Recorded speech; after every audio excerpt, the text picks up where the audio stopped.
राधा कृष्ण की अलौकिक प्रेम कहानी से हर कोई परिचित है। उन दोनों का मिलना और फिर मिलकर बिछड़ जाना शायद यही उन दोनों की नियति थी। पौराणिक कथाओं में कृष्ण को रास लीला करते दर्शाया गया है। उन्हें प्रेमी और कुशल कूटनीतिज्ञ के रूप में प्रदर्शित किया गया है। वहीं राधा को हर समय कृष्ण के प्रेम में डूबी हुई प्रेमिका के तौर पर वर्णित किया गया है। राधा और कृष्ण की प्रेम कहानी बचपन में ही शुरू हो गई थी। राधा उम्र में कृष्ण से भी बड़ी थी, लेकिन प्रेम उम्र के दायरे में बनकर नहीं रह सकता। राधा और रुक्मणी कृष्ण के जीवन की दो बड़ी महत्वपूर्ण महिलाएं थी।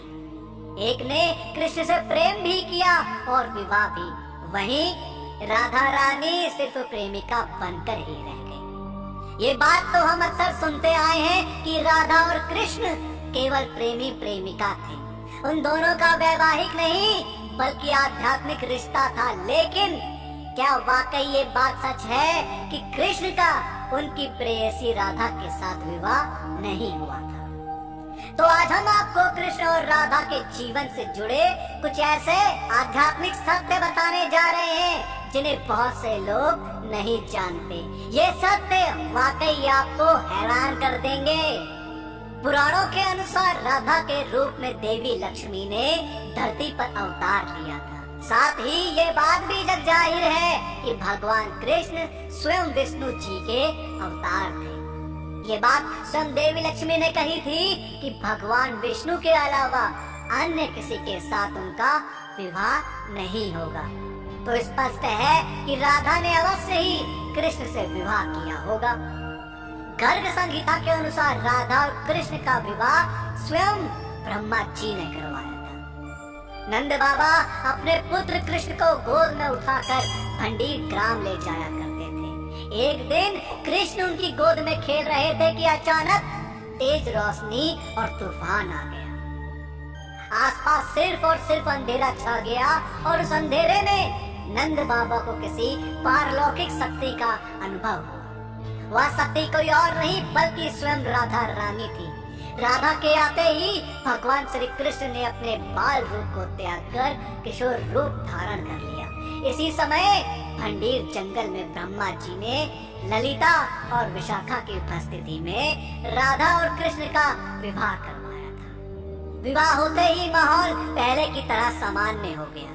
राधा, ब्रह्मा, ललिता, विशाखा सभी अंतर्ध्यान हो गए और कृष्ण भी अपने बाल रूप में वापस लौट गए। एक अन्य पौराणिक कहानी के अनुसार रुक्मणी और राधा दो नहीं बल्कि एक ही शख्सियत थे। इसके लिए भी कई तथ्य प्रस्तुत किए गए हैं। कृष्ण और रुक्मणी का विवाह तो हुआ था, लेकिन ये विवाह क्यों हुआ इस बारे में सोचना भी बहुत आवश्यक है। कथाओं के अनुसार जिस तरह राधा बचपन से ही कृष्ण को अपना जीवन साथी बनाना चाहती थी, कुछ वैसे ही रुक्मणी भी कृष्ण के साथ विवाह के सपने देखती थी। परंतु रुक्मणी के भाई शिशुपाल के साथ विवाह संबंध तय कर चुके थे। रुक्मणी ने अपने भाई से कह भी दिया था कि अगर उनका विवाह कृष्ण के अलावा किसी अन्य व्यक्ति से करने की कोशिश की गई तो अपनी जान दे देंगे। कृष्ण ना तो रुक्मणी से कभी मिले थे, ना ही उन्हें जानते थे। अचानक कैसे वे उनसे विवाह करने पहुंच गए? कृष्ण के इस कदम ने ही यह संदेह उत्पन्न किया कि रुक्मणी और राधा एक ही थी। यहाँ रुक्मणी को राधा का ही आध्यात्मिक अवतार माना गया है। शायद यही वजह है कि जब राधा का नाम आता है तो वहाँ रुक्मणी नहीं होती, और जहाँ रुक्मणी का नाम आता है वहाँ राधा नहीं होती। परंतु राधा और कृष्ण के विवाह से अलग एक अन्य कहानी ये बताती है कि राधा का विवाह कृष्ण से नहीं बल्कि अभिमन्यु से हुआ था।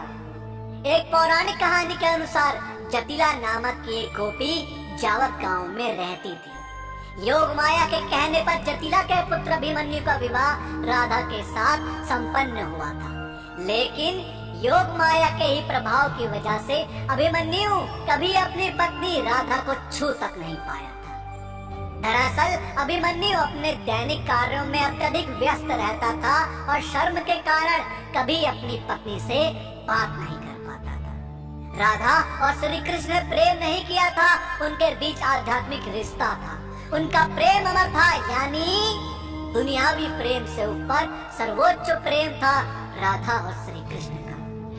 दोस्तों, आपका राधा कृष्ण के विवाह न होने के बारे में क्या कहना है, हमें कमेंट्स के माध्यम से जरूर बताएं। और इस वीडियो का पार्ट 2 चाहिए हो तो कमेंट्स में पार्ट 2 जरूर लिखें। और साथ ही साथ अगर आपको हमारी आज की वीडियो पसंद आई हो तो टारगेट रखते हैं 5000 लाइक। अब 5000 लाइक इतने ज्यादा तो है नहीं, तो उस वीडियो को लाइक और शेयर करना ना भूले। और जिन लोगों ने अभी तक हमारे चैनल को सब्सक्राइब नहीं किया, उनसे मेरी गुजारिश है कि हमसे जुड़े रहने के लिए और ऐसे ही और भी वीडियोस देखने के लिए हमारे चैनल को सब्सक्राइब